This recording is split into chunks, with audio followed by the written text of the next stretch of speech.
ಯಾಕೆ ಒಂದು important topic ಅಂತ ನಿಮಗೆ ಗೊತ್ತು. ಆ ಸಬ್ಜೆಕ್ಟನ್ನು ನೀವು ಬರಿಬೇಕು ಅಂತಾದರೆ ಅದರದ್ದೇ ಆದಂತಹ ಮಹತ್ವವನ್ನು ನೀವು ತಿಳ್ಕೊಂಡಿರಬೇಕು. ಕೇವಲ 2 ಎಸ್ಸೆ ಬರಿಬೇಕು, 10 ಪೇಜ್ ಬರಿಬೇಕು, ಅಥವಾ 250 ಮಾರ್ಕಿಗೆ 120ರಿಂದ 150 ಮಾರ್ಕನ್ನು ತೊಗೊಳ್ಬೇಕು ಅನ್ನುವ ಉದ್ದೇಶ ಆಗಿರಬಾರ್ದು. ಎಸ್ಸೆಯಲ್ಲಿ ಮೇನ್ ಪಿಲ್ಲರ್ಸ್ ಏನು? ಒಂದು ಇನ್ಫಾರ್ಮೇಷನ್, ಹೌದು. ಆ ಇನ್ಫಾರ್ಮೇಷನ್ ಯಾವ ಥರ ನೀವು ಜಂಬಲ್ ಮಾಡ್ತೀರಾ, ಒಂದು ಸ್ಟೇಜಿಂದ ಇನ್ನೊಂದು ಸ್ಟೇಜಿಗೆ ಅಪೀಲ್ ಮಾಡುವಾಗ ಯಾವ ಥರ ನೀವು ಅದನ್ನು ತೊಗೊಂಡು ಹೋಗ್ತೀರಾ ಅನ್ನುವಂಥದ್ದು ಎಸ್ಸೆಯಲ್ಲಿ ಪ್ರಥಮವಾದ ಪಿಲ್ಲರ್. 2ನೇ ಪಿಲ್ಲರ್ ಏನು? Beautification of the connectivity. ಅಂದರೆ ಈಗ ಒಂದು ಪಾಯಿಂಟನ್ನು ನೀವು ವಿಶ್ಲೇಷಣೆ ಮಾಡ್ತೀರಿ, ಆ ಒಂದು ಪಾಯಿಂಟ್ ಇನ್ನೊಂದು ಪಾಯಿಂಟಿಗೆ ಯಾವ ರೀತಿ ಸಮತೂಗುತ್ತೆ ಮತ್ತು ಇನ್ನೊಂದು ಪಾಯಿಂಟ್ ನೀವು ಬರೆಯುವಾಗ ಅದರ ಒಂದು ಹಿಂದಿನ ಸಾರ ಹೇಗೆ ಮ್ಯಾಚ್ ಆಗ್ತಾ ಇದೆ ಅನ್ನುವಂತಹ ಒಂದು ಕಲೆ ಬೇಕು. ಆ ಕಲೆಗೆ ಸೆಕೆಂಡ್ ಪಿಲ್ಲರ್ ಅಂತ ಕರೀತಾರೆ ನಮ್ಮ ಎಸ್ಸೆ ರೈಟಿಂಗಲ್ಲಿ. ಮತ್ತು 3ನೇದು, ಈಗ ನೀವು 2 ಥರದ ಎಸ್ಸೆ ಬರೀತೀರಿ. ಪ್ರಾಬಬಲಿ UPSC ಫಿಲಾಸಫಿಕಲ್ ಎಸ್ಸೆಯಲ್ಲೇ ಕೇಳ್ತಾ ಇದೆ. 2020ರಿಂದ ನಾವು ನೋಡ್ತಾ ಬಂದಾಗ ಯಾವುದೇ ಆಬ್ಜೆಕ್ಟಿವ್ ಬೇಸ್ಡ್ ಅಥವಾ ಮೊದಲು ಸೆಕ್ಯೂರಿಟಿ, ಎನ್ವಿರಾನ್ಮೆಂಟ್, ಇನ್ಫ್ರಾಸ್ಟ್ರಕ್ಚರ್, ಗವರ್ನೆನ್ಸ್ ಅನ್ನುವಂತಹ ಒಂದು ಟಾಪಿಕ್ಗಳಿತ್ತು. ಈಗ ಒಂದು ಕೊಟೇಷನ್ ಮಾದರಿಯಲ್ಲಿ ಅಥವಾ ಒಂದು ವಿಶ್ಲೇಷಣಾ ಮಾದರಿಯಲ್ಲಿ ಅದನ್ನು ಕೊಡಲಾಗುತ್ತೆ. ಜನ ಅಥವಾ ಸ್ಟೂಡೆಂಟ್ ಏನು ಮಾಡ್ತಾರೆ, ಈ ವಿಶ್ಲೇಷಣಾ ಮಾದರಿ ಆ ಒಂದು ಟಾಪಿಕ್ ಏನಿದೆ ಅದನ್ನು ಸರಿಪಡಿಸಲಿಕ್ಕೆ ಅಥವಾ ಬರೀಲಿಕ್ಕೆ ಹೆದರ್ತಾರೆ. ಯಾಕೆ? ಈಗ ನನಗೆ ಇನ್ಫ್ರಾಸ್ಟ್ರಕ್ಚರ್ ಗೊತ್ತು, ನಾನು ಬರೀ ಇನ್ಫ್ರಾಸ್ಟ್ರಕ್ಚರ್ ಅಂದರೆ ಕೂಡಲೇ ಅದ್ಭುತವಾಗಿ ಬರೀತೀನಿ ಅನ್ನುವಂಥ ಒಂದು ಮೈಂಡ್ಸೆಟ್ಟನ್ನು ಹೊಂದಿರ್ತಾರೆ. ಆದರೆ ಈ ಕೊಟೇಷನ್ ಏನನ್ನು ಹೇಳ್ತಾ ಇದೆ ಅಂತ ಯೋಚನೆ ಮಾಡಲ್ಲ. ಎಕ್ಸಾಂಪಲ್ ಏನು? ಈಗ ಸೆಕ್ಯೂರಿಟಿ ಅಂತ ಒಂದು ಟಾಪಿಕಲ್ಲಿ ಸೋಲಾರ್ ಎನರ್ಜಿ ಅಂತ ಒಂದು ಟಾಪಿಕ್ ಬರ್ತದೆ. ಅದೇನದು? Renewable energy. ಈಗ ರಿನ್ಯೂವೇಬಲ್ ಎನರ್ಜಿ, ಸೋಲಾರ್ ಎನರ್ಜಿ ಅಂತ ಬಂದಾಗ ಅದ್ಭುತವಾಗಿ ನೀವು ಬರೀತೀರಿ. ಬಿಕಾಸ್ ಜನರಲ್ ಸ್ಟಡೀಸ್ 3ಯಲ್ಲಿ ಕೂಡ ನೀವು ಅದನ್ನು ನೋಡಿರ್ತೀರಿ, ಕರೆಂಟ್ ಅಫೇರಲ್ಲಿ ಕೂಡ ಇರ್ತದೆ ಮತ್ತು ಅದರ ಬಗ್ಗೆ ನಿಮಗೆ ವ್ಯಾವಹಾರಿಕವಾಗಿ ದೈನಂದಿಕವಾಗಿ ಎಕ್ಸ್ಪೀರಿಯೆನ್ಸ್ ಆಗಿರ್ತದೆ, ಹೌದಾ? ಆದರೆ ಕೊಟೇಷನ್ ಮಾದರಿಯಲ್ಲಿ ಕೊಟ್ಟಾಗ ಅದೇ ಒಂದು ಟಾಪಿಕನ್ನು ನಿಮಗೆ ಬರೀಲಿಕ್ಕೆ ಹಿಂದೆ ಯಾಕಾಗುತ್ತೆ ಅಂದರೆ, ನೀವು ಮೇಯ್ನಾಗಿ ಆ ಒಂದು ಕೊಟೇಷನ್ ಅಥವಾ ಒಂದು ವ್ಯಾಖ್ಯಾನ ಅಂತ ಕರೀತಾರೆ ಕನ್ನಡದಲ್ಲಿ, ಅದನ್ನು ನೀವು ಕೇಳ್ಕೊಂಡಿರಲ್ಲ.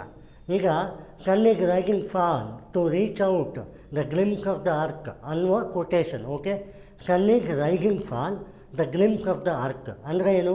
It is more or less solar energy. ಇವಾಗ ಅದರ ಮೀನಿಂಗನ್ನು ನೀವು ತಿಳ್ಕೋಬೇಕು. ಅದಕ್ಕೆ ಯೂಶ್ವಲಿ ಏನಾಗುತ್ತೆ, ಮಕ್ಕಳಿಗೆ ಒಂದು ಇನ್ಫ್ರಾಸ್ಟ್ರಕ್ಚರ್ ಟಾಪಿಕಲ್ಲಿ ಸನ್ ಇದೆ, ಓಕೆ, ಸೂರ್ಯ. ಇನ್ಫ್ರಾಸ್ಟ್ರಕ್ಚರ್ ಟಾಪಿಕಲ್ಲಿ ರಿನ್ಯೂವೇಬಲ್ ಎನರ್ಜಿ ಅಂತ ಗೊತ್ತಾಯಿತು. ಇದು ಗೊತ್ತಾದ ಮೇಲೆ ನೀವು ಅದನ್ನು ಹೇಗೆ ಬೇಕಾದರೂ ಮಾಡ್ಬೋದು. And one more important factor ಏನಂದರೆ, ಮೊದಲನೇ ಸಲ ನೀವು ಬರೀ ರಿನ್ಯೂವೇಬಲ್ ಎನರ್ಜಿ, ಸೋಲಾರ್ ಎನರ್ಜಿ ಅಂತ ಕೇಳಿದಾಗ ಯಾವ ರೀತಿಯ ಎಸ್ಸೆಯನ್ನು ನೀವು ಮಾಡ್ತಾ ಇದ್ದೀರಲ್ಲ ಅದೇ ಥರ ಬರಿಬೋದು. ಪ್ರಾಬ್ಲಮ್ ಏನು? ನೀವು ಅದನ್ನು ತಿಳ್ಕೊಂಡಿರೋದಿಲ್ಲ, ಆ ಒಂದು ವ್ಯಾಖ್ಯಾನವನ್ನು ನೀವು ಅರ್ಥ ಮಾಡ್ಕೊಂಡಿರೋದಿಲ್ಲ. So this is one important pillar ಅಂತ ಕರೀತಾರೆ. ಈ 3 ಪಿಲ್ಲರಿನ ಜೊತೆಗೆ ನಿಮ್ಮ ಒಂದು ಕನೆಕ್ಟಿವಿಟಿ ಸ್ಪೀಡ್ ಹೇಗಿದೆ ಅನ್ನುವಂಥದ್ದು ಇಂಪಾರ್ಟೆಂಟ್. ಈಗ ಪ್ರಾಬಬಲಿ ಒಂದು A4 ಶೀಟ್ ಕೊಡಲಾಗುತ್ತೆ. ಆ A4 ಶೀಟಲ್ಲಿ ಹಲವಾರು ವಿಚಾರಗಳಿಗೆ ಎಷ್ಟೊಂದು ಇನ್ಫಾರ್ಮೇಷನ್ ಇದೆ. 1 ನಿಮಿಷದಲ್ಲಿ ಎಷ್ಟು ಇನ್ಫಾರ್ಮೇಷನನ್ನು ನೀವು ಕಲೆಕ್ಟ್ ಮಾಡಬಲ್ಲಿರಿ. This is a important agenda. Essay ಅನ್ನುವಂಥದ್ದನ್ನು ನೀವು ಎಕ್ಸ್ಪೀರಿಯೆನ್ಸ್ ಆಗಿ ಕನ್ವರ್ಟ್ ಮಾಡಬೇಕು ನಾಲೆಜಲ್ಲಿ. ಈಗ ನೀವು general studies 2 and general studies 3 ಬರೀತೀರಿ. ಅದರಲ್ಲೇನಿಗೆ ನೀವು ಎಕ್ಸ್ಪೀರಿಯೆನ್ಸ್ ಇಲ್ಲ, ಅದರಲ್ಲಿ ನಿಮ್ಮ ನಾಲೆಜ್ ಇದೆ. ಅದೇ ಎಸ್ಸೆ ಅನ್ನುವ ಅಥವಾ ಪ್ರಬಂಧ ಅಂತ ಏನು ಕರೀತಾರೆ, ಅದಂದರೆ ಪ್ಲಸ್ ಬಂಧ. ಅಂದರೆ ನೀವು ಅದನ್ನು ಒಂದು ವಿಚಾರವನ್ನು ಪ್ರಚಾರ ಮಾಡಲಿಕ್ಕೆ ಬಂಧಿಸ್ತಾ ಇದ್ದೀರಿ, ಪೋಲಿಸ್ತಾ ಇದ್ದೀರಿ ಒಂದು ವ್ಯಾಖ್ಯಾನವನ್ನು ಅನ್ನುವಂಥದ್ದನ್ನು ತಿಳ್ಕೋಬೇಕು. ಸೊ ಇಲ್ಲಿ ನಿಮಗೆ ಮೋರ್ ಆರ್ ಲೆಸ್ ನಾಲೆಜಿಗಿಂತ ಎಕ್ಸ್ಪೀರಿಯೆನ್ಸ್ ಇಂಪಾರ್ಟೆಂಟ್ ಆಗುತ್ತೆ. ನೀವು ಯಾವ ಥರ ಅದನ್ನು ನೋಡ್ತೀರಿ ಅನ್ನುವಂಥದ್ದು. ಆ್ಯಂಡ್ ಮೋಸ್ಟ್ ಇಂಪಾರ್ಟೆಂಟ್ ಫ್ಯಾಕ್ಟರ್ ಏನು? ಯಾವುದೇ ಎಸ್ಸೆ ಕೊಡಲಿ, ಅದು ಪಾಸಿಟಿವ್ ಎಸ್ಸೆಯ ನೆಗೆಟಿವ್ ಎಸ್ಸೆಯ ಅನ್ನುವಂಥದ್ದನ್ನು ನೋಡಬೇಕು. ಪಾಸಿಟಿವ್ ಎಸ್ಸೆ ಅಂದರೆ ಏನು? ಈಗ ಆಲ್ರೆಡಿ ಡೆವಲಪ್ಡ್ ಆಗಿರೋದು ಪಾಸಿಟಿವ್ ಎಸ್ಸೆಯ, ಅಥವಾ ಮುಂದೆ ನಾನು ಈ ಥರ ಗೋಲ್ ಅಜೆಂಡಾವನ್ನು ಸೆಟ್ ಮಾಡ್ತೀನಿ ಅನ್ನುವಂಥದ್ದು ಪಾಸಿಟಿವಾ? ಅದಲ್ಲ. ಈಗ ಎನ್ವಿರಾನ್ಮೆಂಟಲ್ ಕೆಲಾಮಿಟಿ ಎಕ್ಸ್ಚೇಂಜ್ ಆಗ್ತಾ ಇದೆ, 1.5 ಡಿಗ್ರಿ ಡಿಪ್ಲೀಷನ್ ಆಗ್ತಿದೆ, ಕಾರ್ಬನ್ ಮೊನೋಪೋನಿ ಆಗ್ತಾ ಇದೆ, ನ್ಯೂಟ್ರಲ್ ಆಗಿರಬೇಕು, 0 ಕಾರ್ಬನ್ ಮಾಡ್ತಾ ಇದ್ದೀವಿ ಅನ್ನುವಂಥದ್ದು ಒಂದು ವಿಶ್ಲೇಷಣೆ. ಈಗ ಈ ಪಾಯಿಂಟ್ ಏನು, ನಮಗೇನು ಅಂತ ಗೊತ್ತಾಗಬೇಕಂದ್ರೆ ನಾವು ಅದರ ಎಕ್ಸ್ಪೋಜರ್ ಆ್ಯಂಡ್ ಎಕ್ಸ್ಪೀರಿಯೆನ್ಸನ್ನು ಹೊಂದಿರಬೇಕು, ಹೌದಾ? ನಮ್ಮ ಎಕ್ಸ್ಪೀರಿಯೆನ್ಸ್ ಏನು, ಎನ್ವಿರಾನ್ಮೆಂಟ್ ಅನ್ನುವಂಥದ್ದು ನಮ್ಮ future agenda and generation to ಜನರೇಷನಿಗೆ ಬರಬೇಕು. ಇವತ್ತಿಗೆ ಮಾತ್ರ ನಮ್ಮ ಕೆಲಾಮಿಟಿ ಹೀಗಿದ್ರೆ ಸಾಲೋಗಿಲ್ಲ, ಅದು ನಮಗೆ ವ್ಯಾವಹಾರಿಕವಾಗಿ ನಮ್ಮ ಜನರೇಷನ್ ಟು ಜನರೇಷನ್ ಫ್ಯೂಚರಿಸ್ಟಿಕ್ ಟೆನ್ಷನ್ಗೆ ಬರಬೇಕು ಅಂತಾದರೆ ನಾವು ಕಾಪಾಡಬೇಕಾಗತ್ತೆ ಅನ್ನುವಂಥದ್ದನ್ನು ನೀವು ತಿಳ್ಕೋಬೇಕು. ಅಂದರೆ ಎನ್ವಿರಾನ್ಮೆಂಟಲ್ ಟಾಪಿಕ್ಕು ಪ್ರೆಸೆಂಟ್ಲಿ ವರ್ಸ್ಟ್ ಕಂಡೀಷನಲ್ಲಿದೆ ಅನ್ನುವಂಥದ್ದು ನೆಗೆಟಿವಾ, ಅಥವಾ ಫ್ಯೂಚರಿಸ್ಟಿಕ್ಕಲ್ಲಿ ಜನರೇಷನ್ ಟು ಜನರೇಷನ್ ಅದನ್ನು ಮುಂದಕ್ಕೂ ಕೂಡ ಅದೇ ಎನ್ವಿರಾನ್ಮೆಂಟಲ್ ಫೀಸಿಬಿಲಿಟಿ, ಕ್ಲಿಯರೆನ್ಸನ್ನು, ಸ್ಟೆಬಿಲಿಟಿ, ಸಸ್ಟೈನಬಿಲಿಟಿಯನ್ನು ಹೊಂದಿರಬೇಕು ಅನ್ನುವಂಥದ್ದು ಪಾಸಿಟಿವಾ ಅನ್ನುವಂಥದ್ದು ನೀವು ನಿರ್ಧಾರ ಮಾಡಬೇಕು. ಅದು ಈ ಎಕ್ಕೆ ಕೇಳುವ ರೀತಿಯಲ್ಲಿರ್ತದೆ. ಈಗ ನೋಡಿ, ಫಾರ್ ಎಕ್ಸಾಂಪಲ್ ಜೊತೆ ಬಂದಿದ್ದೀನಿ. ಈಗ ನಾನು ಬರೆದಿರೋ ಎಕ್ಕೆ ನೋಡಿ, ಎಕ್ಕೆ number 112, you cannot escape the responsibility if tomorrow by avoiding it today. ಅಂದರೆ ಏನು? ಈಗ ಈ ಸ್ಟೇಟ್ಮೆಂಟಲ್ಲಿ ಏನಿದೆ, ನೀವು ಯಾವುದೇ ಒಂದು ಕೆಲಸವನ್ನು ಎಸ್ಕೇಪ್ ಮಾಡಲಿಕ್ಕಾಗಲ್ಲ ಇವತ್ತು, ನಾಳೆ ನಿಮಗೆ ಆ ಒಂದು ಸಂಪೂರ್ಣತೆಯ ಸಫಲತೆ ಸಿಗಬೇಕು ಅಂದರೆ ಅನ್ನುವಂಥದ್ದು. ಇದರಲ್ಲಿ ನಿಮಗೇನು ಗೊತ್ತಾಯಿತು, ಈ ಫಸ್ಟ್ ಲೈನ್ ನೆಗೆಟಿವ್ ಸೆಂಟೆನ್ಸಲ್ಲಿಗೆ, ಅಂದರೆ ಈ ಫಸ್ಟ್ ಲೈನ್ ಪ್ರೆಸೆಂಟ್ ಸಿಚುವೇಷನನ್ನು ಹೊಂದಿರ್ತದೆ. ಆ್ಯಂಡ್ ಸೆಕೆಂಡ್ ಲೈನ್ ಏನಿದೆ, tomorrow by avoiding it today.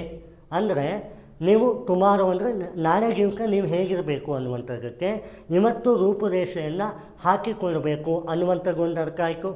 ಎರಡನೇದು, ಯಾವುದೇ ಕೆಲಸ ಮಾಡಿದರೂ ಕೂಡ ಆ ಒಂದು ಕೆಲಸ ನಾಳೆಯ ಸಂಪೂರ್ಣತೆಗೆ ಅಥವಾ ನಾಳೆಯ ಗುರಿಗೆ ಅದನ್ನು ರೀಚ್ ಮಾಡಿಸುವಲ್ಲಿ ಯಶಸ್ವಿದಾಯಕವಾಗುತ್ತೆ ಅನ್ನುವಂತಹ ಪಾಸಿಟಿವ್ ಸೆನ್ಸ್ ನಿಮಗೆ ಗೊತ್ತಾಯಿತು. ಅನದರ್ ಇಂಪಾರ್ಟೆಂಟ್ ಸ್ಟೋರಿ, ಈ you cannot escape the responsibility ಅಂತ ಹೇಳಿದಾಗ ಆಲ್ರೆಡಿ ನೀವು ಅದನ್ನು ಮಾಡಿರಬೇಕಲ್ಲ. ಸೊ ಇದು ನೆಗೆಟಿವು ಹೌದು, ಪಾಸಿಟಿವು ಹೌದು. ಹಾಗಾದರೆ ನೆಗೆಟಿವ್ ಮತ್ತು ಪಾಸಿಟಿವನ್ನು ಜಡ್ಜ್ ಮಾಡೋದು ಹೇಗೆ ಅನ್ನುವಂಥದ್ದಕ್ಕೆ ಒಂದು ಕೊಟೇಶನ್, ಫಿಲಾಸಫಿಕಲ್ ಕೊಟೇಶನಲ್ಲಿ ಮಕ್ಕಳಿಗೆ ಗೊತ್ತಾಗ್ತಿರಲ್ಲ. ಇದನ್ನು ಕ್ಲಿಯರೆನ್ಸ್ ಮಾಡಲಿಕ್ಕೆ ನಾನು ಈ ಟಾಪಿಕ್ನೋಡಲೇ ಬಂದಿದ್ದೀನಿ. ನೋಡಿ, you cannot escape the responsibility, ಅದರ ಅರ್ಥ ಏನಾಯಿತು, you are presently escaping the responsibility ಅಂತ ಗೊತ್ತಾಯಿತು. ಯಾವಾಗ ಇದು ಗೊತ್ತಾಯಿತು, ನಿಮ್ಮ ಅಡ್ರೆಸ್ ಹೇಗಿರಬೇಕು ಅಂದರೆ ಮೋರ್ ಆರ್ ಲೆಸ್ ಪ್ರೆಸೆಂಟ್ ಯಾವ ಸಿಚುವೇಶನ್ ಇದೆ ಅನ್ನುವಂಥದ್ದನ್ನು ನೀವು ಪಿಕ್ಚರೈಸ್ ಮಾಡಲೇಬೇಕು ಅನ್ನುವಂಥದ್ದು ಗೊತ್ತಾಯಿತು. ಎರಡನೇಗೇನು, tomorrow by avoiding it today, ಅಂದರೆ ನಾಳೆಯ ಒಂದು ವಿಚಾರಕ್ಕೆ ಇವತ್ತು ನೀವು ಎಸ್ಕೇಪ್ ಮಾಡಲಿಕ್ಕಾಗಲ್ಲ ಅಂದರೆ ಫ್ಯೂಚರಿಸ್ಟಿಕ್ ಸೆನ್ಸ್ ಬಂತು.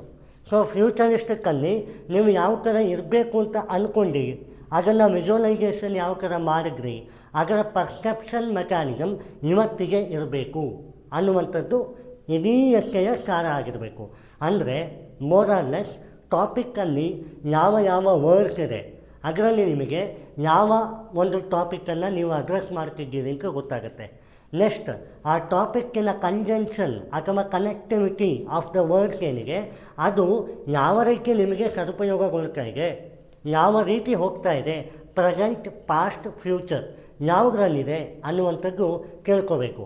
ನೀವು ಇಡೀ ಎಕ್ಕೆ, ಈ ಒಂದು ಎಕ್ಕೆಯಲ್ಲಿ ಒಂದು ಪ್ರೆಸೆಂಟ್ ಸಿಚುವೇಶನ್, ಇನ್ನೊಂದು ಫ್ಯೂಚರ್ಗೆ ಯಾವ ರೀತಿಯ ನೀವು ಹೊಂದ್ಕೊತೀರಿ ಅನ್ನುವಂಥದ್ದು ಗೊತ್ತಾಗ್ತಾ ಇದೆ.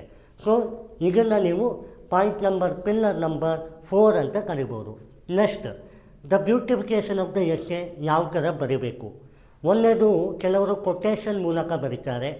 ಈ ಕೊಟೇಶನ್ ಏನು, ಈಗ ಈ ಎಕ್ಕೆಗೆ ನಾನೊಂದು ಕೊಟೇಶನ್ ಬರೀಬೇಕು ಅಂದರೆ ಯಾವ ಥರ ಬರಿಬೋದು, ಜಗ್ಗಿಂಗ್ ಸ್ಪೀಡ್ ಬೈ ಡ್ರಾಪ್. ಅಂದರೆ ಏನು, ನಾನು ನನ್ನ ಎಫರ್ಟನ್ನು ರಾಕೆಟ್ ಸ್ಪೀಡಲ್ಲಿ ಮಾಡ್ತೀನೋ ಅಥವಾ ನೀರಿನ ಹನಿಯ ಮೂಲಕ ಮಾಡ್ತೀನೋ ಅನ್ನುವಂಥದ್ದು. ಸೊ ಈ ಎಕ್ಕೆಗೆ ಯಾವ ರೀತಿ ಸೂಟ್ ಆಗುತ್ತೆ, ಎಮೋಷನಲ್ ಮತ್ತು ಪರ್ ಕ್ಯಾಪಿಟಾ. ಅಂದರೆ ಏನು, ಎಮೋಷನಲ್ ಅಂದರೆ ನನ್ನ ಮನಸ್ಸಿನ ಮಾತು, ಇಂಟೆಲೆಕ್ಚುವಲ್ ಅಂತಂದರೆ ನನ್ನ ಬುದ್ಧಿಯ ವಿಕಸನ, ಪರ್ ಕ್ಯಾಪಿಟಾ ಅಂದರೆ ಓವರಾಲ್ ಡೆವಲಪ್ಮೆಂಟ್. ಸೊ ಇಲ್ಲಿ ಬೇಕಾಗಿರೋದೇನು, ವಿಲ್ ಪವರ್. ಸೊ ನನ್ನ ಎಕ್ಕೆ ಒಂದು ವಿಲ್ ಪವರಿಂದ ಸ್ಟಾರ್ಟ್ ಆಗಬೇಕು ಅಂತಂದರೆ ನಾನು 3 ಥರದ ಕೇಸ್ಗಳನ್ನು ನೋಡ್ಬೋದು. ಒಂದು ಕೊಟೇಶನ್ ಮಾದರಿ, jug is filled by drop. ಅದು ಒಂದು. ಅಥವಾ ಯಾವುದೋ ಒಂದು live example, you cannot escape today ಅಂತ ಹೇಳಿದಾಗ this is the last generation to acquire the ಈಗ್ out the environment, but you cannot have any escapism in terms of the future generation ಅನ್ನುವಂಥ Barack Obama ಅವರ environmental ಕೆಲಾಮಿಟಿಯ ಕೋಟನ್ನು ಕೂಡ ಹಾಕ್ಬೋದು. ಈಗ ಒಂದು ಕೋಟನ್ನು ಹಾಕಿದ್ರಿ, ಆ ಕೋಟೆ ಒಂದು ಕೆಲವ್ರು ಏನು ಮಾಡ್ತಾರೆ, ಇದನ್ನು ಬಿಟ್ಬಿಡ್ತಾರೆ, ಈ ಲೈನಲ್ಲಿ ಬಿಡ್ತಾರೆ, ಒಂದು ಕೋಟ್ ಹಾಕ್ತಾರೆ, ಆ ಕೋಟ್ ಬಗ್ಗೆನೇ ಮಾತಾಡ್ಕೊಂಡು ಹೋಗ್ತಾರೆ. ಸೊ ಅವಾಗೇನಾಗುತ್ತೆ, ನೀವು ಈ ಕೋಟನ್ನು ಯೂಸ್ ಮಾಡೋದು ಈ ಲೈನಿನ ಒಂದು ಮಸಾಲೆ ಪೌಡರ್ ಆಗಿ, it is not an information, it is A one pickle of information in your food. ಹೌದಾ? ಸೊ ಆ ರೀತಿ ಯೋಚನೆ ಮಾಡಬೇಕು. ಇಲ್ಲ, ನನಗೆ ಕೊಟೇಶನ್ ಹಾಕಲಿಕ್ಕೆ ಬಂದಿಲ್ಲ, ನಾನೇನು ಮಾಡಬೇಕು? ಒಂದು live case study that should be 6 line ಇರಬೇಕು. 6 ಅಥವಾ 5 ಲೈನನ್ನು ನೀವು ಆ ಒಂದು ಲೈನ್ ಆಫ್ ಕೇಸ್ ಸ್ಟಡಿಯನ್ನು ಬರೀಬೇಕು. ಹೇಗೆ? ಈಗ ನೋಡಿ, there are 143 crores of population in India. ಅದರ ಅರ್ಥ ಏನು? 18% of the population, world population ಇದೆ. ಇದರಲ್ಲಿ ಎಷ್ಟು ಜನ ಜಾಬಿಗೆ ಹೋಗ್ತಾ ಇದ್ದಾರೆ, ಎಷ್ಟು ಜನ ಜಾಬಿಗೆ ಹೋಗ್ತಾ ಇಲ್ಲ ಅನ್ನುವಂಥ ಒಂದು ಸ್ಟ್ಯಾಟಿಸ್ಟಿಕ್ ನಿಮಗೆ ಎಂಪ್ಲಾಯ್ಮೆಂಟ್ ಮತ್ತು ಅನ್ಎಂಪ್ಲಾಯ್ಮೆಂಟ್ ಟಾಪಿಕಲ್ಲಿ ನೀವು ನೋಡಿದ್ದೀರಿ. ಹೌದಾ? ಸೊ ಯಾವಾಗ ಈ ಒಂದು ಫ್ಯಾಕ್ಟ್ ಫಿಗರ್ಸ್ ನಿಮಗೆ ಸಿಕ್ಕು, ಈಗ ಪ್ರೆಸೆಂಟ್ ಯಾವ ರೀತಿ ನಡೀತಾ ಇದೆ, ಮುಂದೆ ಯಾವ ರೀತಿ ನಡೀತಾ ಇದೆ ಅನ್ನುವಂಥದ್ದನ್ನು ನೀವು ವಿಶ್ಲೇಷಿಸ್ಬೋದು. ಈಗ ನಿಮಗೆ ಅಡ್ವಾಂಟೇಜ್ ಏನು? ಫಿಲಾಸಫಿಕಲ್ ಎಸ್ಸೆ ಅಥವಾ ಒಂದು ಟಾಪಿಕ್ ಬೇಗ ಎಸ್ಸೆಯಲ್ಲಿ, ಫಿಲಾಸಫಿಕಲ್ ಎಸ್ಸೆಯಲ್ಲಿ ನೀವು ಈ ಲೈನನ್ನು ನೋಡಿದಾಗ ನೀವು ಯಾವುದಕ್ಕೆ ಬೇಕಾದರೂ ಜಂಪ್ ಹೊಡಿಬೋದು ಅನ್ನುವಂಥದ್ದು ಅಡ್ವಾಂಟೇಜ್. ಆದರೆ ಯಾವುದನ್ನು ಬೇಕಾದರೂ ಬರಿಬೋದು ಅನ್ನುವಂಥದ್ದು ಡಿಸ್ಅಡ್ವಾಂಟೇಜ್. ಹೌದಾ? ಸೊ ಇದರಲ್ಲಿ ಬ್ಯಾಲೆನ್ಸ್ಡ್ ಒಪಿನಿಯನ್ ಬೇಕು. ಈಗ ಪಾಪ್ಯುಲೇಷನನ್ನು ನೀವು ಎಕ್ಸಾಂಪಲ್ ಆಗಿ ಫಸ್ಟ್ ಸ್ಟ್ಯಾಂಡರ್ಡಲ್ಲಿ ತೊಗೊಂಡ್ರಿ. ಈಗ ಇದನ್ನು ಇದಕ್ಕೆ ಹೇಗೆ ಕನ್ವರ್ಟ್ ಮಾಡೋದು? ಪಾವರ್ಟಿ ಅಥವಾ ಎಂಪ್ಲಾಯ್ಮೆಂಟ್ ಬಗ್ಗೆ ನೀವು ಸ್ವಿಚ್ ಓವರ್ ಮಾಡಿಕೊಂಡು 5 ಲೈನಲ್ಲಿ ಬರಿಬೋದು. ಇವಕ್ಕೂ ಎಂಪ್ಲಾಯ್ಮೆಂಟ್ ಇಲ್ಲ, ನನಗೆ ಕೆಲಸ ಇಲ್ಲ, ಅಥವಾ ನನ್ನ ಸೆಲ್ಫ್ ಡೆವಲಪ್ಮೆಂಟನ್ನು ನಾನು ಮಾಡಲಿಲ್ಲ ಅಂತಂದರೆ ನನ್ನ ಫ್ಯೂಚರಲ್ಲಿ ನನಗೂ ಏಜ್ ಆಗುತ್ತೆ, ನಾನು ಯಾವುದೇ ಕಾರಣಕ್ಕೂ ನನ್ನ ಅರ್ನಿಂಗ್ಸ್ ಅಥವಾ ಲರ್ನಿಂಗ್ಸ್ ಮಾಡಲಿಕ್ಕೆ ಆಗ್ತಾ ಇರೋದಿಲ್ಲ ಅನ್ನುವಂಥದ್ದನ್ನು ಬರಿಬೋದು. ಅದರ ಮೀನಿಂಗ್ ಏನು ಕೊಡಬೇಕು? ಈ ಒಂದು ಟೈಟಲ್ಲೇ ಕೊಡಬೇಕು. You cannot escape the responsibility of tomorrow by avoiding it today. Okay, ಇವಾಗ ಅದರ ಮೀನಿಂಗ್ ಸಿಕ್ಕು. ತದನಂತರ ಏನು ಮಾಡಬೇಕು? ಫಾರ್ ಎವ್ರಿ ಪೇಜ್, ಇವಾಗ ಈಗ ಒಂದು ಪೇಜಾ, ಒಟ್ಟೆಷ್ಟು ಪೇಜ್ ಬರೀತೀರಿ? 10 ಪೇಜಸ್ ಬರೀತೀರಿ. ಈಗ ಎವ್ರಿ ಪೇಜ್ ಏನಿದೆ, ಎವ್ರಿ ಪೇಜನ್ನು ಕೂಡ ಆ ಒಂದು ಥಾಟ್ ಏನಿದೆ, you cannot escape but you to avoid today, ಆ ಒಂದು ಕಾನ್ಸೆಪ್ಟನ್ನು ಎತ್ತಿ ಹಿಡಿಬೇಕು. ಆವಾಗ ಮಾತ್ರ ನಿಮ್ಮ ಎಸ್ಸೆ ಬ್ಯೂಟಿಫುಲ್ ಆಗುತ್ತೆ. ಮತ್ತು ಲೈವ್ ಕೇಸ್ ಸ್ಟಡಿಯನ್ನು ಕೊಡಲಿಕ್ಕೆ ಬರ್ತಾ ಇರಲ್ಲ. ಯಾಕೆ ಬರ್ತಾ ಇರಲ್ಲ? ಎಸ್ಸೆ ಅಂದರೆ ಹೆದರುಕೊಳ್ಳುವವರಿದ್ದಾರೆ. ಯಾಕೆ ಅಂತಂದರೆ ನಿಮ್ಮ ಹತ್ರ ಇನ್ಫಾರ್ಮೇಷನ್ ಕೊರತೆ ಇರ್ತದೆ. ಈಗ ನೀವು ಜನರಲ್ ಸ್ಟಡೀಸ್ 3, ಜನರಲ್ ಸ್ಟಡೀಸ್ 2 ಅನ್ನು ನೋಡ್ತಾ ಇದ್ದೀರಿ. ಜನರಲ್ ಸ್ಟಡೀಸ್ 3ಯಲ್ಲಿ ನೀವು inclusive growth, society, environment, infrastructure, security, disaster management, core economics, liberalisation, ಆ ಎಲ್ಲ ಟಾಪಿಕನ್ನು ನೋಡಿರ್ತೀರಿ. ಮತ್ತು ನೀವು GS2 ಅಂತ ಬಂದಾಗ international relationship, organisation, bilateral, multilateral ಮತ್ತು judiciary, social concern, health, education, hunger ಎಲ್ಲವನ್ನು ನೋಡಿರ್ತೀರಿ. ಈ ಟಾಪಿಕಲ್ಲಿ ನಿಮಗೆ ಬೋತ್ ಪಾಸಿಟಿವ್ ಮತ್ತು ನೆಗೆಟಿವ್ ಎರಡೂ ಕೂಡ ಸಿಕ್ಕಿದಾಗೆ ಆಯಿತು. ಯಾವಾಗ ಇದು ಸಿಗುತ್ತೆ ನೀವು ಅದನ್ನು ಯುಟಿಲಿಟಿ ಮಾಡ್ಕೋಬೋದು. ಎಕ್ಸಾಂಪಲ್, ಜನಾಯುಷ್ ನಿಧಿ ಯೋಜನಾ. ಇವಾಗ ಜನಾಯುಷ್ ಅನ್ನುವಂತಹ ಒಂದು ಕಾನ್ಸೆಪ್ಟ್ ಏನಿದೆ, ಅದು ಮೆಡಿಕಲ್ ಸೆಕ್ಟರ್ಗೆ ಬರ್ತದೆ. ಗೌರ್ಮೆಂಟಿನಲ್ಲಿ ಒಂದು ರೀಸನಬಲ್ ಸಬ್ಸಿಡಿಯ ಮೂಲಕ ಒಂದು ಔಷಧಿಗಳು ಸಿಗ್ತಾ ಇದೆ. ಸೊ ಅದರಿಂದ ಪಾವರ್ಟಿ ಅವರಿಗೆ ಮತ್ತು ಅನ್ಎಂಪ್ಲಾಯ್ಡ್ ಅವರಿಗೆ ಮತ್ತು ಇನ್ವಿಸಿಬಲ್ ಪಾವರ್ಟಿ ಎಷ್ಟಿದೆ 64%ಗೆ ಅವರಿಗೂ ಕೂಡ ಬೆನಿಫಿಟ್ ಆಗ್ತಿದೆ. ನಾಟ್ ಲೈಕ್ ದ್ಯಾಟ್, ಯಾರೇ ಹೋಗಿ ಅಲ್ಲಿ ಕೇಳಿದರೂ ಕೂಡ ಅದೇ ರೇಟನ್ನು ಗೌರ್ಮೆಂಟ್ ಪ್ರೈಸನ್ನು ಕೊಡುತ್ತೆ. ಹೌದಾ? ಸೊ ಅಸೆಸಬಿಲಿಟಿ, ಅಫೋರ್ಡಬಿಲಿಟಿ, ಅಪೋರ್ಟಬಿಲಿಟಿ, ಅಡಿಕ್ವೆಸಿ, ಈಗಿಷ್ಟು ಕೂಡ ಒಂದೇ ನೇರದಲ್ಲಿತ್ತು. ಸೊ ಇದನ್ನು ನೀವೇನು ಮಾಡ್ಬೋದು? You cannot escape today. ಅಂದರೆ ಈ ಸ್ಕಿಮ್ಯಾಟಿಕನ್ನು ಯಾವ ರೀತಿ ನೀವು ಇಂಪ್ಲಿಮೆಂಟೇಷನ್ ಮಾಡ್ತಾ ಇದ್ದೀರಿ ಅನ್ನೋದ್ರ ಮೇಲೆ poverty, unemployment, invisible poverty, invisible accountability, invisible unemployment ನಿಂತಿದೆ ಅನ್ನುವಂಥದ್ದನ್ನು ಬರೀಬೋದಾ. ಸೊ ಈ ರೀತಿಯ ಆಲೋಚನೆ ಬರಬೇಕು. ಆಮೇಲೆ ಇನ್ನೊಂದೇನು, ಈಗ ಯಾವುದೋ ಒಂದು ಲೈವ್ ಕೇಸ್ ಸ್ಟಡಿ, ಹೀಗೆ ಸಾಲು ಮರದ ತಿಮ್ಮಕ್ಕ ಗೊತ್ತು ನಿಮಗೆ, ಹಾನರಬಲ್ ಅವರು ಪದ್ಮಶ್ರೀ ಅವಾರ್ಡಿ, ಮತ್ತು ಮರಗಳ ಒಂದು ಹಾರೈಕೆಗೆ ನೀವು ಫಾರೆಸ್ಟ್ ಕನ್ಸರ್ವೇಷನಲ್ಲಿ ನೋಡಿರ್ತೀರಿ, ಕರ್ನಾಟಕದವರು, ಹೌದಾ. ಈಗ ಈ ಕಾಲು ಮರದ ತಿಮ್ಮಕ್ಕ ಒಂದು ಮರದ ಪ್ರೊಟೆಕ್ಷನ್ ಮಾಡಿದ್ರ ಅಥವಾ ಹಲವು ಮರಗಳ ಪ್ರೊಟೆಕ್ಷನ್ ಮಾಡಿದ್ರ? ಒಂದು ವೇಳೆ ಅವರು ಪ್ರೊಟೆಕ್ಷನ್ ಮಾಡಿರಲಿಲ್ಲ ಅಂತಂದರೆ ಅವತ್ತು ಕಾಡು ಉಳಿತಿಕ್ಕ ಅನ್ನುವಂಥದ್ದು ಪ್ರಸ್ತುತ ಸನ್ನಿವೇಶಕ್ಕೆ ಏನು ಉದಾಹರಣೆ? ಎಲ್ಲಿದೆ ಬೆಂಗಳೂರಲ್ಲಿ ಫಾರೆಸ್ಟ್ರಿ? ಎಲ್ಲ ಕಡೆ ಕಾಂಕ್ರೀಟ್ ಬಿಲ್ಡಿಂಗೇ ಇದೆ, ಹೌದಾ. ಇಂಡಸ್ಟ್ರಿಯಲೈಸೇಷನ್ ಡೆವಲಪ್ ಆದಂತೆ ಎಕಲಾಜಿ ಡಿಪ್ಲೀಟ್ ಆಯಿತು ಅನ್ನುವಂಥ ಕಾನ್ಸೆಪ್ಟಿನೊಡನೆ ಸಾಲು ಮರದ ತಿಮ್ಮಕ್ಕವನ್ನು ನೀವು ಇಲ್ಲಿ ಬರೀಬೋದಾ? ಅದು ಯಾವ ರೀತಿ ನಿಮಗೆ ಪಾಸಿಟಿವ್ ಸೆನ್ಸನ್ನು ಕೊಡುತ್ತೆ? ಈಗಿನ ಪ್ರಸ್ತುತ ಸನ್ನಿವೇಶ ಮತ್ತು ಕೇಸ್ ಲಾಕ್ ಮತ್ತು ಫ್ಯೂಚರ್ನಲ್ಲಿ ಬರಾಕ್ ಒಬಾಮಾ ಅವರ ಕೊಟೇಶನ್ ಎರಡೂ ಕೂಡ ಬ್ಯಾಲೆನ್ಸ್ ಆಗಿ ಒಂದು ಕಾನ್ಸೆಪ್ಟಿನೊಡನೆ ಬಂತು. ಅಂದರೆ ನಾನೇನು ಹೇಳ್ತಾ ಇದ್ದೀನಿ ಅನ್ನುವಂಥದ್ದು ನೀವು ಅರ್ಥ ಮಾಡ್ಕೊಂಡ್ರಿ. ಒಂದೇದು ನೀವು ಪೆಸ್ಟಲ್ ಅಪ್ರೋಚ್ ಅಂತ ಕರೀತಾರೆ. ಇದನ್ನು ಪೆಸ್ಟಲ್ ಅಪ್ರೋಚ್ ನೋಡಿ. Political, economical, science and technology ಅಥವಾ ಇಂಜಿನಿಯರಿಂಗ್ ಅಥವಾ ಎನ್ವಿರಾನ್ಮೆಂಟ್, ಲೀಗಲ್, ಈ ಒಂದು ಕಾನ್ಸೆಪ್ಟ್ ಏನಿಗೆ ಇದರಲ್ಲಿ ನೀವು 10 ಪೇಜನ್ನು ಬರಿಬೋದು.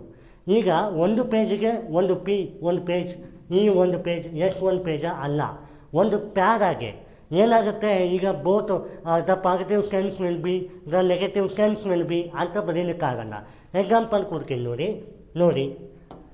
ಇಲ್ಲಿ ನಾನು ಬರೆದಿದ್ದೀನಿ, parents who neglect the socialisation and health or education of their children or in his or her childhood will be hold responsible for poor cognitive and physical development of child in the adult age. ಇದರ meaning ಎಷ್ಟು ಸೂಕ್ತ ಅನ್ನುವಂಥದ್ದು ತಿಳ್ಕೊಳ್ಳಿ. ಏನು ಹೇಳಿದ್ದೀನಿ ನಾನು? First of all question ಏನು? You cannot escape today's responsibility of tomorrow by avoiding evolving today ಅಂತ. ಅಂದರೆ ಮೀನಿಂಗ್ ಏನು? ನೀವು ಇವತ್ತಿನ ಕಾರ್ಯಕ್ರಮ ಇವತ್ತೇ ಮಾಡಬೇಕು, ನಾಳೆ ಚೆನ್ನಾಗಿರ್ಬೇಕಂದ್ರೆ. ಈಗ ಒಬ್ಬ ಪೇರೆಂಟಾಗಿ ಒಂದು ಚೈಲ್ಡ್ ಅಥವಾ ಮಕ್ಕಳನ್ನು ಹೇಗೆ ಸಾಕ್ತಾರೆ? ಒಂದು ಹವಿಕಲ್ವಾಗೂ ಎಲ್ಲ ಮಗು ಒಂದೇ ರೀತಿ ಇರ್ತದ ಅಥವಾ ಒಂದೇ ತಪ್ಪನ್ನು ಪ್ರತಿ ಬಾರಿ ಮಾಡ್ತದ? ಅಲ್ಲಲ್ಲ. ಎವಲ್ಯೂಷನ್ ಪ್ರೋಗ್ರೆಸ್ ಆಗ್ತಾ ಇದ್ದಂಗೆ ಆ ಮಗುವಿನ ಎಮೋಷನಲ್, ಆ ಮಗುವಿನ ಇಂಟಲೆಕ್ಚುವಲ್, ಆ ಮಗುವಿನ ಕ್ಯಾರೆಕ್ಟರ್ ಬಿಲ್ಡ್ ಆಗುತ್ತೆ. ಅವಾಗ ಈಗ ಆ ಕ್ಯಾರೆಕ್ಟರ್ ಬಿಲ್ಡ್ ಯಾವ ರೀತಿಯ ಪ್ರಯೋಜನವನ್ನು ಕೊಡ್ತದೆ? ಅದು ಅಡಲ್ಟ್ ಏಜಿಗೆ ಬಂದಾಗ ಅದರ ಸಂಸ್ಕಾರ ಏನಿದೆ, ಆ ಮಗುವಿನ ಸಂಸ್ಕಾರ ಈ ಒಂದು ಕ್ಯಾರೆಕ್ಟರಿಸ್ಟಿಕ್ಕಲ್ಲಿ, ಎಮೋಷನಲಲ್ಲಿ, ಇಂಟಲೆಕ್ಚುವಲ್ ಕೋಶೆಂಟಲ್ಲಿ ನಿಂತಿದೆ. ಅಂದರೆ ಪೇರೆಂಟ್ ಮತ್ತು ಟೀಚರ್ ಎಷ್ಟು ಇನ್ಫ್ಲುಯೆನ್ಸನ್ನು ಹೊಂದಿರ್ತಾರೆ. ಆ ಮಗು ಚಿಕ್ಕ ವಯಸ್ಸಿಂದ 13, 14 ಅಥವಾ ಒಂದು ಅಡಲ್ಟ್ ಸ್ಟೇಜಿಗೆ ಬರುವ ಒಳಗೆ ಹಲವಾರು ಇನ್ಫ್ಲುಯೆನ್ಸಿನೊಂದಿಗೆ ಬೆಳೀತಾ ಇರ್ತದೆ. ಆ ಇನ್ಫ್ಲುಯೆನ್ಸು ಎಷ್ಟು ಪೂರಕವಾಗಿರ್ತದೆ ಅಂದರೆ ನೀವು ಯಾವಾಗ ರೆಸ್ಪಾನ್ಸಿಬಲ್ ಆಗಿ ಆ ಮಗುವಿಗೆ ಟೀಚ್ ಮಾಡಬೇಕು ಅಥವಾ ಆ ಮಗುವನ್ನು ನೋಡ್ಕೊಳ್ಬೇಕು ಅನ್ನುವಂಥದ್ದು ಇದರ ತಾತ್ಪರ್ಯ. This is the beauty. ಈಗ ನಿಮಗೆಲ್ಲರಿಗೂ ಸಬ್ಜೆಕ್ಟ್ ಇಂಟ್ರೆಸ್ಟ್ ಇದೆ ಅಲ್ವಾ? ಈಗ ಮ್ಯಾಥಮೆಟಿಕ್ಸ್ ಎಷ್ಟು ಜನಕ್ಕೆ ಇಂಟ್ರೆಸ್ಟ್ ಇದೆ? ಸೈನ್ಸ್ ಆ್ಯಂಡ್ ಟೆಕ್ನಾಲಜಿ ಎಷ್ಟು ಜನಕ್ಕೆ ಇಂಟ್ರೆಸ್ಟ್ ಇದೆ? ಸೋಷಲ್ ಎಷ್ಟು ಜನಕ್ಕೆ ಇಂಟ್ರೆಸ್ಟ್ ಇದೆ? 95% ಆಫ್ ದ ಸ್ಟೂಡೆಂಟ್ ಏನು ಹೇಳ್ತಾರೆ? ಕೆಲವರಿಗೆ ಮ್ಯಾಥಮೆಟಿಕ್ಸ್ ಇಷ್ಟ ಇರೋದಿಲ್ಲ, ಕೆಲವರಿಗೆ ಸೋಷಲ್ ಇಷ್ಟ ಇರೋದಿಲ್ಲ, ಕೆಲವರಿಗೆ ಕಾನ್ಸ್ಟಿಟ್ಯೂಷನ್ ಇಷ್ಟ ಇರೋದಿಲ್ಲ. ಯಾಕೆ? ಎಲ್ಲರೂ ಒಂದೇ ಎಜುಕೇಷನನ್ನು ಓದಿರ್ತಾರೆ. 10ನೇ ಕ್ಲಾಸ್ವರೆಗೂ ಎಲ್ಲರೂ ಒಂದೇ ಎಜುಕೇಷನನ್ನು ಓದಿರ್ತಾರೆ. ತದನಂತರ ಸ್ಟ್ರೀಮ್ ಆಫ್ ಇಂಟ್ರೆಸ್ಟ್ ಬೇರೆ ಆಗಿರ್ತದೆ. ಯಾಕೆ ಅಂತಂದರೆ ಯಾವಾಗಲೂ ಆಗುವಾಗ ಆ ಒಂದು ಟೀಚರ್ನ ಇನ್ಫ್ಲುಯೆನ್ಸ್ ಇರಬೇಕು. ಈಗ ನನಗೆ ತಗೊಳ್ಳಿ, ಮ್ಯಾಥಮೆಟಿಕ್ಸ್ ಟೀಚರ್ ನನಗೆ ತುಂಬ ಬೈತಾ ಇದ್ರು ಅಂತ ಇಟ್ಕೊಳ್ಳಿ. ನನಗೆ ಮ್ಯಾಥಮೆಟಿಕ್ಸ್ ಮೇಲೆ ಇಂಟ್ರೆಸ್ಟೇ ಬರೋದಿಲ್ಲ. ಯಾವಾಗ ನೀವು ಬೆಳೆಯುವ ಪ್ರಾಯದಲ್ಲಿ ಮ್ಯಾಥಮೆಟಿಕ್ಸ್ ಬಗ್ಗೆ ನಿಮಗೆ ಇಂಟ್ರೆಸ್ಟ್ ಬಂದಿಲ್ಲ, ಆವಾಗ ತದನಂತರ ಆ ಟೀಚರಿನ ನೆಪದಲ್ಲಿ ಮ್ಯಾಥಮೆಟಿಕ್ಸ್ ಅನ್ನುವ ಸಬ್ಜೆಕ್ಟೇ ನನಗೆ ಇಂಟ್ರೆಸ್ಟ್ ಬರೋದಿಲ್ಲ. This is the fact, this is the ideology. ಯಾಕೆ? ಆ ಮಗು ಬೆಳಕಕ್ಕಂಥ ಪ್ರಾಯದಲ್ಲಿ ಇನ್ಫ್ಲೂಯೆನ್ಸ್ ಮಾಡ್ಕೋತದೆ, ಟೀಚರಿಂದ ಇನ್ಫ್ಲೂಯೆನ್ಸ್ ಮಾಡ್ಕೋತದೆ, ಪೇರೆಂಟಿಂದ ಇನ್ಫ್ಲೂಯೆನ್ಸ್ ಮಾಡ್ಕೋತದೆ, ಒಂದು ಫ್ರೆಂಡ್ ಸರ್ಕಲಿಂದ. ಸೊ ನಿಮಗೆಲ್ಲರೂ ಹೇಳ್ತಾರಲ್ಲ ಒಳ್ಳೆ ಫ್ರೆಂಡ್ಶಿಪ್ಪನ್ನು ಮಾಡಿ. ಯಾಕೆ ಅದನ್ನು ಹೇಳ್ತಾರೆ? ಒಳ್ಳೆ ಫ್ರೆಂಡ್ಶಿಪ್ಪನ್ನು ಮಾಡಿ, ನೀವು ಬೆಳಕಕ್ಕಂಥ ವಾತಾವರಣ ನಿಮ್ಮ ಕ್ಯಾರೆಕ್ಟರನ್ನು ಬಿಲ್ಡ್ ಮಾಡ್ತದೆ. ಈಗ ನೀವು ಎಷ್ಟೋ ಜನ ಕೇಳಿರ್ತೀರಿ, ಯಾಕೆ education important, modern science important, psychology important ಅನ್ನುವಂಥದ್ದು. ಚಾಣಕ್ಯನ ನೀತಿಶಾಸ್ತ್ರ ಯಾಕೆ, ವಿದುರ ನೀತಿ ಯಾಕೆ ಇಂಪಾರ್ಟೆಂಟ್ ಅನ್ನುವಂಥದ್ದು ಸಂಸ್ಕೃತದಲ್ಲೂ ಬಂದಿದೆ. ಯಾಕೆ ಅಂತಂದರೆ, ನೀವು ಬೆಳೆಯುವ ಪ್ರಾಯದ characteristic, emotion, intelligence quotient development ಆಗೋದು ಈ ಒಂದು ಪಿರಿಯಡಲ್ಲೇ. ಸೊ ಅದಕ್ಕೋಸ್ಕರ today's responsibility is the immense way to adequate themself ಅಂತ ಕರೀತಾರೆ. ಈಗ ಇನ್ನೊಂದು ಮಾತು ಇಲ್ಲಿ ನೋಡಿ, ಕನ್ಕ್ಲೂಷನ್ ಅಥವಾ ಪಾಯಿಂಟ್ಸ್ ನೋಡಿ. ಈಗ ಯಾವ ರೀತಿಯನ್ನು ಬರಿಬೋದು? Even if we educate the uneducated today but not help to our civilization, the whole community is balanced with the Ebola, Zika, TB. ಈಗೇನು ಹೆಲ್ತ್ ಕ್ರೈಸಿಸ್ ಬಗ್ಗೆ ಮಾತಾಡಿದ್ದೀನಿ, ಹೌದಾ? ಈಗ ಯಾವ ಕಡೆ ನಾನು ತೊಗೊಂಡೋಗಿದ್ದೀನಿ, ಒಂದು ಕಾನ್ಸೆಪ್ಟಿಗೆ ಹೆಲ್ತ್, ಅದರಲ್ಲಿ ಎಬೋಲಾ, ಜಿಕಾ, TB ಇದು ರೇರ್ ಡಿಸೀಸ್. ಇದನ್ನು ನಮಗೆ ಗೊತ್ತುಂಟಾ ಕ್ಯೂರ್ ಮಾಡಲಿಕ್ಕೆ? ಈಗ ನಾನು ಬಂದು ಇದನ್ನೆಲ್ಲ ಕ್ಯೂರ್ ಮಾಡ್ತೀನಾ? ಇಲ್ಲ. ಎಜುಕೇಷನಿಸ್ಟ್ ಅಥವಾ ಡಾಕ್ಟರ್ ಅದನ್ನು ಕ್ಯೂರ್ ಮಾಡ್ತಾರೆ, ಹೌದಾ? ಆದರೆ prevention is better then cure ಅನ್ನುವಂಥ ನೀತಿ ಪಾಠ ಏನಿದೆ, ನನ್ನ ಚಿಕ್ಕ ವಯಸ್ಸಿಂದಲೇ ಗೊತ್ತಿದ್ದಲ್ಲಿ ನಾನು ಸೊಸೈಟಿಯಲ್ಲಿ ಯಾವ ರೀತಿಯ ನಡವಳಿಕೆಯನ್ನು ಹೊಂದಿರಬೇಕು, ಯಾವ ರೀತಿಯ ರೆಸ್ಪೆಕ್ಟಿವ್ ಮ್ಯೂಚುವಲ್ ಇಂಟ್ರೆಸ್ಟನ್ನು ನನ್ನ ಹೆಲ್ತ್, ನನ್ನ ಬಾಡಿ, ನನ್ನ ಮೈಂಡಿಗೆ, ನನ್ನ ಆತ್ಮಕ್ಕೆ ಕೊಂಡೋಗಬೇಕು ಅನ್ನುವಂಥದ್ದು ಒಂದು ಪಾಠ. ಸೊ ಇದಕ್ಕೆ ಲಿಂಕ್ ಮಾಡಿದ್ದೀನಿ. ಇನ್ ದ ಸೈಮಲ್ಟೇನಿಯಸ್ ವೇ ಕೋವಿಡ್-19 ಕೂಡ ನಾನು ಇದರಲ್ಲಿ ಆ್ಯಡ್ ಮಾಡಿದ್ದೀನಿ. ಏನಾಗುತ್ತೆ, ಕೋವಿಡ್-19 ಈಗ sudden disaster which no one aware, whole global world it disappear overwhelming, ಹೌದಾ? ಈ ಒಂದು ಕಾರಣವನ್ನು ಕೂಡ ತಗೊಂಡು negligence activity brings a nation collapse ಅಂತಲೂ ಬರಿಬೋದು. ಅಂದರೆ ಒಂದು ಎಸ್ಸೆ ಅನ್ನುವಂಥದ್ದು ಒಂದು ಬ್ಯೂಟಿಫುಲ್ ಮಾದರಿ. ನೀವೊಂದು ಟಾಪಿಕ್ ತೊಗೊತೀರಿ, ಆ ಟಾಪಿಕ್ಕಿನ ಆಳವನ್ನು ತಿಳ್ಕೊತೀರಿ, ಆ ಆಳ ನಿಮ್ಮ ಒರಿಜಿನಲ್ ಸಬ್ಜೆಕ್ಟ್ ಏನಿದೆ, ಆ ಒಂದು ಲೈನ್ ಏನಿದೆ ಅದಕ್ಕೆ ಮ್ಯಾಚ್ ಮಾಡ್ತೀರಿ, ತದನಂತರ ಅಪ್ಲಿಕೇಶನ್ ಹತ್ರ ಹೋಗ್ತೀರಿ. ಸೊ ಬ್ಯೂಟಿಫಿಕೇಷನ್ ಏನು? ಒಂದು ಎಸ್ಸೆ ನೋಡಿದ ತಕ್ಷಣ ಒಬ್ಬ ಪ್ರೊಫೆಸರ್ ಅಥವಾ ನಿಮ್ಮ ಎವಾಲ್ಮೇಟ್ರಿಗೆ ನಿಮ್ಮ ಹ್ಯಾಂಡ್ ರೈಟಿಂಗ್ ಚೆನ್ನಾಗಿರಬೇಕು ಅಥವಾ one of the finest hand writing ಅಂತ ಅನ್ನಿಸ್ಬೇಕು. ನೆಕ್ಸ್ಟ್ ಏನು, ಕೆಲವರು ನೋಡಿ ಕಂಜೆಸ್ಟೆಡ್ ಆಗಿ ಬರೀತಾರೆ. ಈಗ ನಾನು ಎಕ್ಸಾಂಪಲ್, ನಾನು ಇಷ್ಟು ಉಗ್ಗ ಬರೆದಿದ್ದೀನಿ ಅಂದರೆ ನೋಡಿ, 1 2 3 4 5 6 7 8 9 10 11 12 13 14 15 16 17 18 19 20 21 22 22 ಲೈನ್ಸಲ್ಲಿ ನಾನು ಬರೆದಿದ್ದೀನಿ 1 2 3 4. ಒಂದು ಲೈನಲ್ಲಿ ಅಟ್ಲೀಸ್ಟ್ 5 ವರ್ಡಿಗೆ. ಸೊ ಈ ಒಂದು ಗೇಮನ್ನು ನೀವು ಮಾಡಬೇಕಾಗತ್ತೆ. ಏನು, ಒಂದು ಲೈನಲ್ಲಿ 5 to 6 ವರ್ಡ್ಸ್ ಇರಬೇಕು ಮತ್ತು ಒಂದು ಪೇಜಲ್ಲಿ 3 ಪ್ಯಾರಾ ಅಥವಾ 2 ಪ್ಯಾರಾ ಇರಬೇಕು ಮತ್ತು ಮಿನಿಮಮ್ 20 ಅಥವಾ 22 ಲೈನ್ಸಲ್ಲಿ ನೀವು ಬರೀಬೇಕು. ಆವಾಗ ಮಾತ್ರ ನಿಮಗೆ ಬೇಗ ಮುಗಿಸ್ಲಿಕ್ಕೂ ಆಗುತ್ತೆ, ಒಳ್ಳೊಳ್ಳೆ ವಿಚಾರವನ್ನು ಹಾಕಲಿಕ್ಕೂ ಆಗುತ್ತೆ. ಈಗ ಎಷ್ಟೋ ವಿದ್ಯಾರ್ಥಿಗಳು ನನ್ನ ಹತ್ರ ಕೇಳಿದ್ದಾರೆ ಎಸ್ಸೆ ಬಗ್ಗೆ, ಪರ್ಟಿಕ್ಯುಲರ್ಲಿ ಮೇನ್ಸ್ ಏನು ಬರೀತಾ ಇದ್ದಾರೆ ನಮ್ಮ ಸ್ಟೂಡೆಂಟು.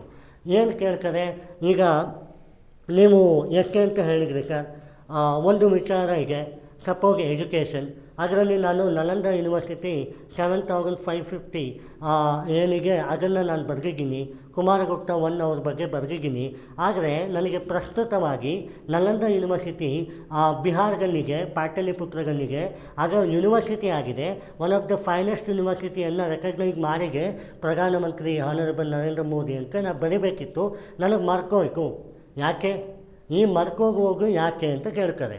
ಮೇನ್ ಪಾಯಿಂಟ್ ಏನು ಗೊತ್ತಾ, you are not in depth to the current affair. ಅಂದರೆ ನೀವು ಕರೆಂಟ್ ಅಫೇರನ್ನು ಒಂದು ಸಬ್ಜೆಕ್ಟ್ ಅಂತ ನೋಡಬೇಡಿ, ಅದನ್ನು ಯಾವ ವಿಚಾರಕ್ಕೆ ಇದನ್ನು ಹೇಳ್ತಾ ಇದ್ದಾರೆ. ಸಪೋಸ್ ನಲಂದ ಯೂನಿವರ್ಸಿಟಿಯ ಬಗ್ಗೆ ಒಂದು ಕರೆಂಟ್ ಅಫೇರ್ ಬಂತು. ಈಗ ಆ ಕರೆಂಟ್ ಅಫೇರನ್ನು ನೀವು ಯಾವ ರೀತಿಗೆ ಹೋಗ್ತಾ ಇದ್ದೀರಿ, ಅದು ಎಜುಕೇಷನ್ ಮಾದರಿಯೇನಿಗೆ ಮತ್ತು ಇನ್ಫ್ರಾಸ್ಟ್ರಕ್ಚರ್ ಮಾದರಿಯೇನಿಗೆ, ಸೊಸೈಟಿಯಲ್ ಸೋಷಲ್ ಜಸ್ಟಿಸ್ ಮಾದರಿಯೇನಿಗೆ, ಹೌದಾ? ಸೊ ಇದನ್ನು ನೀವು ಮೋಡಕಪರಿಂದ ಇಟ್ಕೊಂಡು ಬರೆದಾಗ ನಿಮಗೆ ಈಸಿ ಆಗುತ್ತೆ. ಮತ್ತು ಕೆಲವ್ರು ಹೇಳ್ತಾರೆ ಇಷ್ಟು ಪ್ಯಾರ ಒಂದು ಪ್ಯಾರ ಅಂದರೆ 6 ಲೈನಲ್ಲಿ ಬರೀರಿ ಸರ್ ಅಂತ ಹೇಳಿದ್ರಿ. ತಪ್ಪಿದ್ರೆ ಒಂದು 9 ಲೈನಲ್ಲಿ ಬರಿಬೋದು.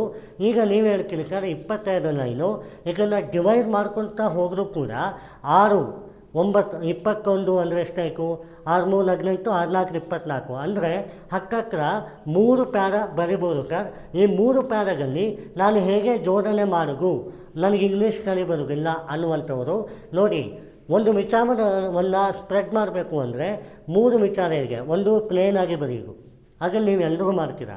ಇನ್ನೊಂದು ಒಂದು ವಿಚಾರವನ್ನು ಬರೆದ್ರಿ, ಯಾವುದು? ಈಗ ನಲಂದ ಯೂನಿವರ್ಸಿಟಿ ತೊಗೊಳ್ಳಿ. 750 ಇಯರ್ಸ್ ಎಗೋ ಕುಮಾರಗುಪ್ತ ಈ ಚಾಣಕ್ಯ ಅವರೆಲ್ಲ ಬಂದಿದ್ದರು, ಚರಕ, ನೀತಿ ಸಂಹಿತ ಎಲ್ಲರೂ ಇತ್ತು. ಬ್ರ್ಯಾಕೆಟಲ್ಲಿ ಏನು ಮಾಡ್ತೀರಾ? Presently the Pataliputra inaugurated by honourable Narendra Modi ಅಂತ ಬರೀತೀರ. ಅವಾಗ ಏನಾಗುತ್ತೆ? ಪ್ರೆಸೆಂಟ್ ಏನು ವಿಚಾರವನ್ನು ನೀವು ತಲುಪಿಸ್ತೀರ ಎರಡೂ ಕೂಡ ಮ್ಯಾಚ್ ಆಯಿತು. So this is art of essay. ಇದನ್ನು ನೀವು ಬೈ ವರ್ಚ್ಯೂ ಆಫ್ ಇನ್ಫಾರ್ಮೇಷನಿಂದ ಕನೆಕ್ಟ್ ಮಾಡ್ತೀರಾ. ಇನ್ಮೇಲೆ ನೀವೇನು ಮಾಡ್ತೀರಾ? ಕರೆಂಟ್ ಅಫೇರ್ ನಮ್ಮನ್ನು ಏನು ಮಾಡ್ತಾ ಇದ್ದೀವಿ ನಾವು, ಎಲ್ಲ ಕರೆಂಟ್ ಅಫೇರನ್ನು ತಗೋ ಅಂತ ಕೊಡ್ತಾ ಇಲ್ಲ. ಯಾವುದು ಬೇಕು ಆ ಒಂದು ಪ್ರಿಲಿಮ್ಸಿಗೆ, ಯಾವುದು ಬೇಕು ಆ ಒಂದು ಮೇನ್ಸಿಗೆ, ಅದನ್ನು ಕೊಡ್ತಾ ಇದ್ದೀವಿ. ಇದನ್ನು ಯುಟಿಲಿಟಿ ಮಾಡಿಕೊಂಡು ಈಗ ಲಯನಿಗೆ ನಾನು ಫಸ್ಟ್ ಲಯನ್ ಕೊಟ್ಟಿದ್ದೀನಿ, ತದನಂತರ ಡಿಸಾಸ್ಟರ್ ಕೊಟ್ಟಿದ್ದೀನಿ, ಹೀಲಿಯಂ ಕೊಟ್ಟಿದ್ದೀನಿ, ಹೌದಾ? ಈ 3 ವಿಚಾರವನ್ನು ಇಟ್ಕೊಂಡು ಮತ್ತು ಫಸ್ಟ್ ಹೈಡ್ರೋಜನ್ ಟ್ರೈನಿಗೆ, ಹೌದಾ? ಈ ವಿಚಾರವನ್ನು ಇಟ್ಕೊಂಡು ಈ ಕಾನ್ಸೆಪ್ಟನ್ನು ಬಿಲ್ಡ್ ಮಾಡಿ. ಹೇಗೆ? ಲಯನ್ ವಿಚಾರಕ್ಕೆ ಬಂದರೆ ನಿಮಗೆ ಒಂದೇ ಒಂದು ಗೊತ್ತಾಯಿತು, ಏನು? ಲಯನಿನ ಒಂದು ಸಂಖ್ಯೆ ಕಡಿಮೆ ಆಗಿದೆ, ಮಧ್ಯಪ್ರದೇಶಲ್ಲಿ ಲಯನ್ ಜಾಸ್ತಿ ಇದೆ. ಆ ಒಂದು ಸಂಖ್ಯೆ ಕಡಿಮೆ ಆಗಿರೋ ಮುಂದೆ ಫ್ಯೂಚರ್ ಜನ್ರೇಷನ್ಗೆ ಲಯನ್ ಅಂತ ಏನು ಅಂತ ಈಗ ನಾವು ತೋರಿಸುವ ರೀತಿಯಲ್ಲಿ ಬರ್ತದೆ, ಹೌದಾ? ಸೊ ಆ ಒಂದು ಡಿಪ್ಲೀಷನ್ ಆಗಬಾರ್ದು ಅನ್ನುವಂಥದ್ದು. ಇನ್ನು ಹೀಲಿಯಂ ಅಬಂಡೆಂಟ್ ಆಗಿ ಇದ್ದರೂ ಕೂಡ ನಮ್ಮ ಇಂಡಿಯಾ ಡಿಪೆಂಡೆಂಟ್ ಆಗಿದೆ.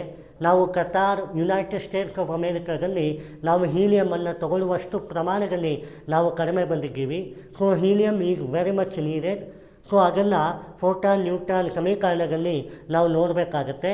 ಅದಕ್ಕೆ ಇವತ್ತಿನ ವ್ಯತ್ಯಯ ಅಥವಾ ಅದರ ಸದ್ಬಳಕೆಯ ವಿನಾಶ ನಾಳೆಗೆ ಹಾನಿಕರ ಅಂತ ಬರಿಬೋದು.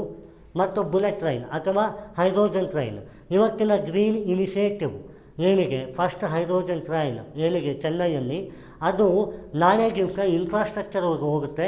ಅದನ್ನು proper mechanism, proper regulation, proper governance ಮೂಲಕ ಮಾಡಬೇಕು ಅನ್ನುವಂಥದ್ದನ್ನು ಬರಿಬೋದು. ಮತ್ತು ಇನ್ನೊಂದು ಯಾವುದು ನಾನು ಕೊಟ್ಟಿದ್ದು ಡಿಸಾಸ್ಟರ್ ನ್ಯಾಚುರಲ್ ಅಥವಾ ಆ್ಯಂಥ್ರೋಪಾಲಜಿಕಲ್ ಬಂದೇ ಬರ್ತದೆ. ಅದನ್ನು ನಾವು ಚಿಕ್ಕ ವಯಸ್ಸಿನಿಂದ ಕೂಡ ಪಾಠವರ್ಗ ಮೂಲಕ ನಾವು ಕಲಿಬೇಕಾಗತ್ತೆ. ಸೊ ಅದು ಹೇಳಿ ಬರೋದಿಲ್ಲ. ಇವತ್ತು ನಾವು ಅದರ ಕೃಷಾನಿಟ್ಟಿಯನ್ನು ನಾವು ಲೆಕ್ಕ ಹಾಕಿದಲ್ಲಿ ನಾಳೆ ಫ್ಯೂಚರ್ ಅರ್ಥಿಗೆ ಯಾವ ರೀತಿ ನಾವು ಕಾಂಟ್ರಿಬ್ಯೂಟ್ ಮಾಡ್ಬೋದು, ಜನರೇಷನ್ ಟು ಜನರೇಷನ್ ನಮ್ಮನ್ನು ಕಾಪಾಡ್ಕೋಬೋದು ಅನ್ನುವಂಥದ್ದನ್ನು ಬರಿಬೋದು. ಸೊ ಇಲ್ಲಿ ನಿಮಗೆ 4 ಎಕ್ಸಾಂಪಲ್ ನೋಡನೆ 4 ಕರೆಂಟ್ ಅಫೇರಿನ ಮಾದರಿಯಲ್ಲಿ ನಿಮಗೆ ತಿಳಿಸ್ಕೊಟ್ಟಿದ್ದೀನಿ. ಸೊ ದಿಸ್ ಈಸ್ ಎಷ್ಟೇ ಓಕೆ. ತದನಂತರ ಇಂಟ್ರಡಕ್ಷನಲ್ಲಿ ನೀವು ಯಾವ ಕಾನ್ಸೆಪ್ಟನ್ನು ತೊಗೊಂಡ್ರಿ ಅದೇ ಕಾನ್ಸೆಪ್ಟ್ ನೀವು ಕನ್ಕ್ಲೂಷನನ್ನು ಹಾಕಬೇಕು. ಅಂದರೆ ಏನು? ಈಗ ಇಂಟ್ರಡಕ್ಷನಲ್ಲಿ ನಾನು ಪೇರೆಂಟ್ಹುಡ್ ಬಗ್ಗೆ ಮಾತಾಡಿದ್ದೀನಿ, ಹೌದಾ? ನನ್ನ ಕನ್ಕ್ಲೂಷನಲ್ಲಿ ಕೂಡ ಪೇರೆಂಟ್ಹುಡ್ ಬಗ್ಗೆನೇ ಇರಬೇಕು. ಆವಾಗ ಮಾತ್ರ ಸಂಪೂರ್ಣತೆಗೆ ಆ ಒಂದು ಎಕ್ಕೆ ಕರಗೋಗುತ್ತೆ ಅಂತ. ನೀವು ಬರೀಬೇಕಾಗಿರೋದು 3 hours 2 ಎಕ್ಕೆ 10 pages, that to be 150 words, ಹೌದಾ?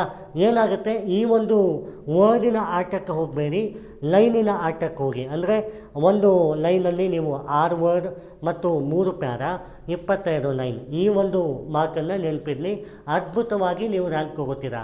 ಒಂದು ಎಸ್ಸೆ ಪ್ರಿಪರೇಷನ್ ಅಂತಂದರೆ general studies 2, general studies 3, general studies 4, general studies 1 ಅಷ್ಟೂ ಕೂಡ ಪ್ರಿಪೇರ್ ಮಾಡಿದಲ್ಲಿ ಮಾತ್ರ ನೀವು ಅದನ್ನು ಆರಾಮಾಗಿ ಪ್ರಿಪೇರ್ ಆಗ್ತೀರಾ.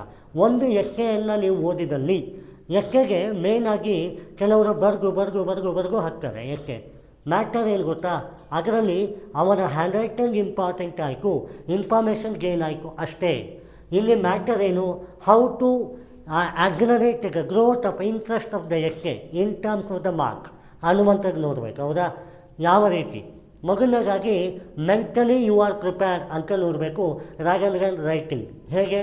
ಒಂದು ಇನ್ಫಾರ್ಮೇಷನನ್ನು ನೀವು GS2, GS3, GS1, GS4 collect ಮಾಡ್ಕೊಂಡ್ರಿ.